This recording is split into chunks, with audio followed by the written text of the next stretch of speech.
O que realmente direciona o curso das nossas vidas? Será que é o nosso intelecto puro, aquele acúmulo infinito de informações? Ou será que é algo muito mais profundo, algo visceral? Pois bem, a nossa explicação de hoje traz uma reflexão fascinante, baseada na obra Você é Aquilo que Ama, O Poder Espiritual do Hábito, do autor James K. A. Smith. É um convite para a gente repensar de verdade a essência do nosso próprio comportamento. A grande sacada do material é sugerir que nós não somos definidos em primeiro lugar por aquilo que sabemos, mas sim por aquilo que nós desejamos.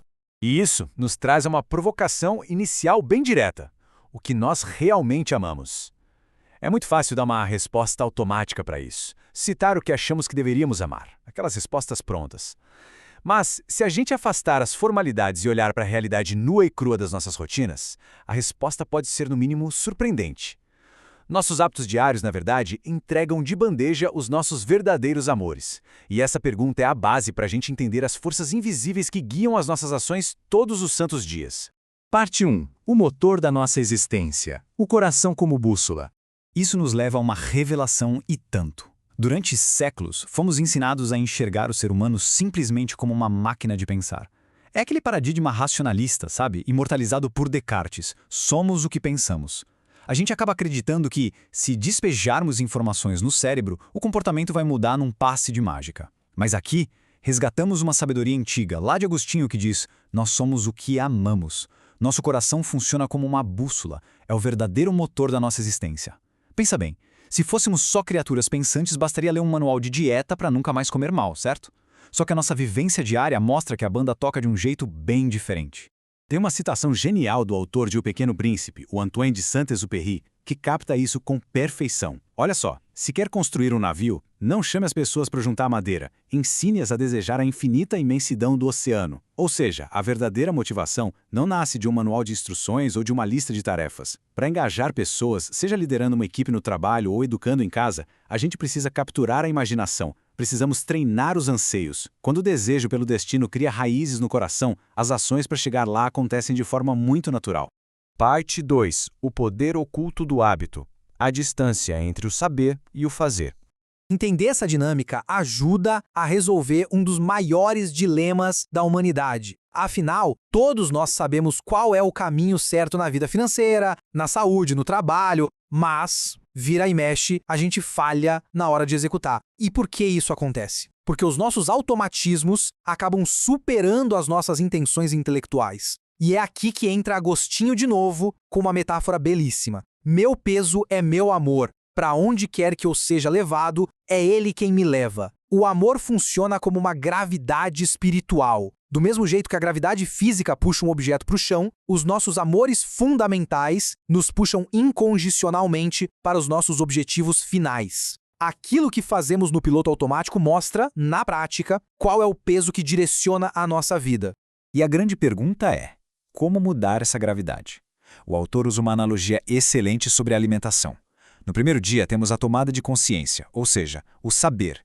A gente sabe que precisa comer melhor, mas só o saber não sustenta o processo. Aí entramos no primeiro mês, focado na prática e na repetição, o começo do hábito. Essa repetição no começo até vai contra a nossa vontade. A gente faz porque sabe que é o certo. Porém, depois de um ano mantendo essa rotina, acontece algo incrível, a transformação do desejo, o querer. O nosso paladar se reeduca e a gente passa a desejar, de fato, o alimento saudável. O hábito calibrou o coração. Parte 3. As liturgias do cotidiano. Rituais que moldam nossos desejos. Bom, se os hábitos têm todo esse poder de moldar os nossos desejos, a gente precisa abrir muito bem os olhos para os ambientes que frequentamos. Existem práticas à nossa volta que funcionam como verdadeiros rituais de treinamento. São as chamadas liturgias seculares. E olha, elas não têm nada de neutras. Uma simples caminhada rotineira por um grande centro de compras ou aquele hábito de deslizar o dedo pela tela do celular logo que a gente acorda não são só jeitos inofensivos de passar o tempo. São rituais pedagógicos. De forma totalmente inconsciente, essas práticas vão embutindo valores muito específicos na gente sobre o que é sucesso, o que é beleza e o que a gente deve idolatrar. Elas formatam a nossa visão de mundo antes mesmo que a gente tenha tempo para refletir racionalmente. Parte 4. Recalibrando nossos amores. Curadoria da imaginação. Quando a gente toma a consciência dessa influência imensa, surge uma urgência enorme de assumirmos o papel de curadores da nossa própria imaginação, justamente para alcançarmos mais crescimento e liberdade pessoal. Mas como fazer isso na prática? O material sugere uma verdadeira auditoria litúrgica na nossa vida. O passo número 1 é identificar as nossas rotinas diárias. O que fazemos logo cedo? Como é o nosso trajeto para o trabalho? O passo 2 é questionar os valores ocultos por trás dessas rotinas. Qual é a mensagem subliminar que aquele hábito específico está ensinando? E por fim, o terceiro e mais importante passo: substituir os hábitos que nos deformam por práticas totalmente intencionais. Precisamos criar novos ritmos que treinem os nossos afetos para a direção certa. Parte 5. Práticas para transformação. Ações no lar e no trabalho. Essa transformação, claro, não acontece no vácuo. Ela ganha vida no mundo real. Os nossos lares e os nossos escritórios são os maiores campos de treinamento. E a obra nos dá exemplos fantásticos de como cultivar esses novos amores para contrabalançar o ruído lá de fora. Fazer as refeições em conjunto à mesa, por exemplo, não é só sobre nutrição. É um rito profundo que ensina pertencimento e atenção mútua. Praticar a hospitalidade abre o nosso ambiente para generosidade. Lá no trabalho, alinhar as nossas tarefas diárias com o propósito de criar ordem e paz transforma uma simples execução em uma vocação cheia de sentido. E, por fim, passar a enxergar a repetição não como um tédio enorme, mas como uma virtude que constrói o caráter. Isso garante que cada bom hábito repetido ajude a forjar uma nova e melhor identidade para nós.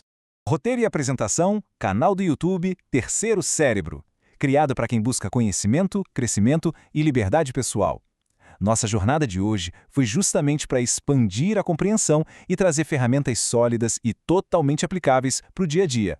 E para que a gente possa continuar entregando materiais estruturados e análises que fazem a diferença na vida e na carreira, o apoio de cada pessoa que acompanha este trabalho é absolutamente fundamental. Deixar uma curtida, comentar aqui embaixo com os principais aprendizados, compartilhar com pessoas queridas e se inscrever no canal garante a continuidade deste projeto que é 100% focado no desenvolvimento humano. Entre em contato com a gente para solicitar uma apresentação gratuita do conteúdo em PowerPoint. Envie um e-mail para cerebroterceiro@gmail.com. Nosso único pedido é que se inscreva em nosso canal no YouTube.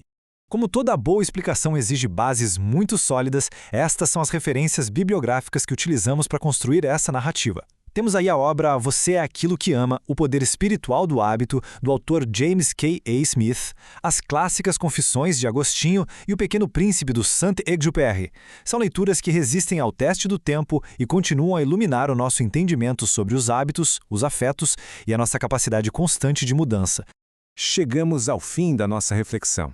Mas a verdade é que a jornada de transformação dos hábitos está apenas começando. Fica aqui uma pergunta final. Qual vai ser a nossa primeira rotina diária que precisará passar por uma auditoria litúrgica minuciosa? Fica o convite sincero para a reflexão e principalmente para a ação prática. Gostou deste conteúdo? Veja a análise em nosso blog terceirocérebro@blogspot.com.